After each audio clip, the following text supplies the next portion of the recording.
Selamat datang channel Trading for Better Life. Hari ini ISG masih lanjut naik 0,49% ke angka 7.141. Selain video ini kami juga mengupload cari video pada jam 8 malam nanti yang menganalisa saham Adro dan Antam yang saat ini masih melanjutkan kenaikan. Dan di video ini saya coba analisa satu emiten yang kembali rebound dari support di MA50 dan ada sentimen akan membagikan saham bonus. Bagaimana potensi saham di kedepannya? Yuk kita coba pelajari analisanya di video ini. Semoga analisa diberikan ini bisa bermanfaat dan membantu teman-teman dalam mengambil keputusan. Untuk teman-teman yang belum subscribe channel ini, bisa tekan tombol subscribe agar tidak ketinggalan informasi dan analisa saham terbaru yang di-upload setiap harinya. Di video ini saya coba analisa saham Clio yang terpantau hari ini naik 4% lebih ke harga 1.400. Secara teknikal bisa kita lihat Clio sebenarnya masih oke walaupun sempat terkoreksi dan mengetes 1.300. Ini bisa kita lihat pada awal Mei Clio sempat gagal bertahan di 1.400, turun mengetes garis EMA 150, tapi jika kita perhatikan support EMA 150 masih berupa support kuat, Clio masih bisa bertahan dan saat ini kembali rebound untuk mengetes 1.400. Jadi saat ini 1.400 sudah berubah menjadi resisten. Tapi untuk tren jangka menengah, Clio masih oke, masih bergerak tren untuk tren jangka menengah. Tapi untuk tren jangka pendek memang saat ini sudah mulai sideways. Salah satu sentimen kenaikan 4% lebih hari ini karena Clio ada rencana untuk membagikan saham bonus. Dan jika kita baca sekilas ketika pemberitaan ini, Clio berencana untuk membagikan saham bonus dengan rasio 1:1. Tapi ini akan meminta restu dulu pada rapat umum pembagian saham luar biasa yang akan diadakan tanggal 26 Mei tahun ini. Dan dari data broker summary, jika kita perhatikan, asing terpantau masih terus masuk. Dan satu minggu terakhir ini asing masih terus masuk akumulasi. Tapi kenaikan 4% lebih hari ini terpantau ini malah ada sedikit distribusi. Jadi untuk Clio, walaupun saat ini ada distribusi, apabila teman-teman saat ini masih hold, menurut saya masih layak untuk di hold. Karena potensi untuk break 1.400 menurut saya masih lumayan besar. Dengan target berikutnya untuk target kenaikan di sekitar 1.480 sampai 1.500 untuk target swingnya. Walaupun terdekat ada satu resisten minor di sekitar 1.450. Tapi selama masih kuat di atas kedua garis EMA, Clio saya lihat masih on track untuk mencapai target harga ini. Sedangkan untuk teman-teman yang mungkin besok baru mau coba pantau di entry, menurut saya masih bisa coba dipantau untuk buy on breakout apabila memang berhasil break 1.400 atau tunggu kembali di 1.350 untuk buy on support di sekitar garis EMA 50. Sekarang saya coba update pergerakan dari saham SMDR. SMDR bisa kita lihat secara teknikal saat ini masih melanjutkan trennya. Secara teknikal, SMDR sebelumnya masih bergerak downtrend, sempat menyentuh 200, satu SMDR berhasil bangkit dan rebound. Dan setelah berhasil beri garis EMA 50 di sini bisa kita lihat SMDR mulai bangkit, mulai bergerak naik, walaupun sempat gagal beri garis EMA 150, tapi satu bisa kita perhatikan dalam satu minggu terakhir SMDR masih melanjutkan kenaikan dan saat ini sudah mencapai resisten di sekitar 300. Kenaikan 8% lebih hari ini memang ini terpantau ada akumulasi. Jadi bisa kita lihat asing masih terus masuk. Di sini juga terpantau ini masih ada akumulasi dengan jumlah lumayan besar. Jadi untuk teman-teman sudah punya di sekitar 250 ke bawah, maksudnya saat ini masih sangat layak untuk di hold. Karena SMDR sebelumnya sudah masuk watchlist kami pada akhir April. Karena secara teknikal saya lihat sudah mulai membaik pada saat berhasil break garis EMA 50. Nanti juga saya akan coba bahas Inco yang sudah mencapai target dan NCK yang saat ini sudah mencapai garis EMA 150.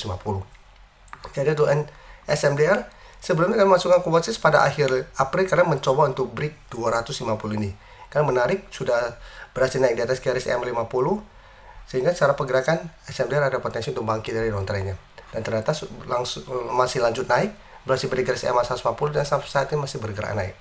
Jadi saat ini untuk SMDR saya lihat masih berpotensi untuk menuju target berikut di 320. Tapi untuk teman-teman yang saat ini baru mau coba pantau dan entry, menurut saat ini kenaikan SMDR sudah sangat tinggi. Sudah sangat beresiko apabila teman-teman saat ini baru mau buy on breakout. Jadi apabila teman-teman mau coba tunggu di 300, teman-teman harus lebih disiplin. Jangan sampai SMDR mencoba beli 320 ternyata gagal dan kembali melemah. Tapi untuk yang sudah punya di harga bawah, bisa jadikan 300 untuk trail stop atau jadikan garis EMA 150 di sekitar 270 untuk saat ini untuk trail stopnya. Sekarang saya coba update lagi untuk saham Inco.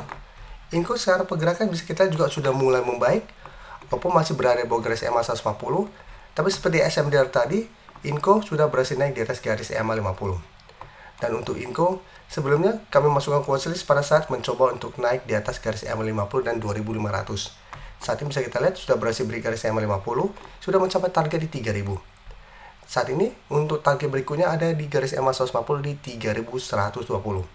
Jadi untuk tren jangka menengah memang Inco belum bisa kita konfirmasi uptrend, tapi untuk tren jangka pendek sudah mulai oke. Tapi jika kita perhatikan broker summary untuk Inco pada kenaikan hari ini, bisa kita lihat asing 1 minggu terakhir sudah mulai keluar dengan jumlah lumayan besar. Kenaikan 1% lebih hari ini tidak ada akumulasi, malah terpantau ada distribusi. Jadi untuk Inco, misalnya sudah harus hati-hati, kan sekarang sudah dekat dengan 3000 yang merupakan resisten yang belum berhasil terlewati. Dan di atas juga masih ada resisten kuat EMA 150. Jadi apabila terpantau 1 minggu ini mencoba naik di atas 3000 dan garis EMA 150 ternyata gagal, saya lihat tetap masih ada potensi untuk kembali melemah ke support terdekat di 2800. Dan bisa kita lihat untuk support EMA 50 saat ini sekitar 2660. Jadi untuk yang sudah punya di harga bawah bisa jadikan 2800 untuk trail stop atau jadikan garis EMA 50 untuk trail stop. Untuk Inco selama masih kuat di atas garis EMA 50, minimal secara teknikal masih akan sideways. Jadi masih layak untuk di hold untuk teman-teman yang sudah punya di harga bawah. Apabila teman-teman mau swing, pertimbangkan untuk take profit dulu apabila Inco masih gagal naik di atas kedua resisten ini di 3000 dan garis EMA 150. Nah, sekarang kita lihat NCKL, ini juga masuk watchlist kami bareng dengan Inco juga. Untuk NCKL bisa kita lihat sebelumnya juga berhasil beri garis EMA 50, terkoreksi ke garis EMA 50, saat ini bisa rebound dan sudah mencapai target di garis EMA 150 di harga sekitar 740 sampai 750. Dan untuk target swing sudah tercapai hari ini, masih naik 4% lebih tapi penutupan kembali ke 720. Jadi untuk NCKL juga masih layak untuk di hold selama kuat di atas garis EMA 50 apabila teman-teman tidak mau swing. Tapi jika kita perhatikan di sini untuk NCKL, asing 2 hari terakhir mulai masuk setelah sebelumnya terus keluar, tapi di broker summary ini terpantau ada distribusi pada kenaikan 4% lebih ini. Jadi untuk NCKL, karena candle hari ini tidak begitu oke dan masih gagal naik di atas garis EMA 150, Musa harus diperhatikan apabila nanti 1 minggu ini kembali mencoba naik di atas garis EMA 150 ternyata gagal, cara pergerakan tetap masih ada potensi kembali ke sekitar support 680 sampai garis EMA 50. Jadi bisa pertimbangkan swing atau hold saat itu selama garis EMA 50 tidak terlewati. Sebelum saya lanjut analisis saham berikutnya, saya ingin memberikan sedikit informasi bahwa saat ini channel YouTube Trading for Better Life sudah mempunyai fitur membership. Jadi fitur membership ini apabila teman-teman mau join, bisa tekan tombol join ini. Bisa kita lihat di sini. Cukup dengan 29.900 atau 30.000 per bulan, teman-teman akan menjadi bagian atau member dari channel YouTube Trading for Better Life. Jadi teman-teman bantu mensupport channel ini. Dan dengan menjadi member, teman-teman akan mendapatkan live streaming setiap hari Minggu pada jam 9 malam. Untuk informasi lebih lanjut, teman-teman bisa pelajari di video ini. Terima kasih telah menonton video ini. Like dan share video ini bila bermanfaat bagi teman-teman. Dan support channel ini dengan cara tekan tombol subscribe agar channel ini bisa makin berkembang dan bisa membantu lebih banyak orang lagi. Terima kasih.